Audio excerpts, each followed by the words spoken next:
हमारे पास electric pedal है।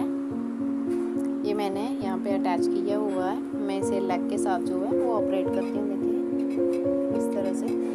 कुछ लोग जो हैं वो ये पैडल को नीचे फुट में भी यूज़ करते हैं, बट मुझे इसी तरह से कंफर्ट है तो मैं यहाँ लेग से ही इसे ऑपरेट करती हूँ। अब यहाँ से देखिए, यहाँ से हम सिलाई करेंगे।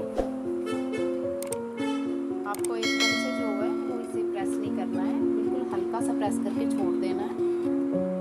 देखिए इस तरह से हल्का सा प्रेस किया, छोड़ दिया, हल्का सा प्रेस किया, छोड़ दिया।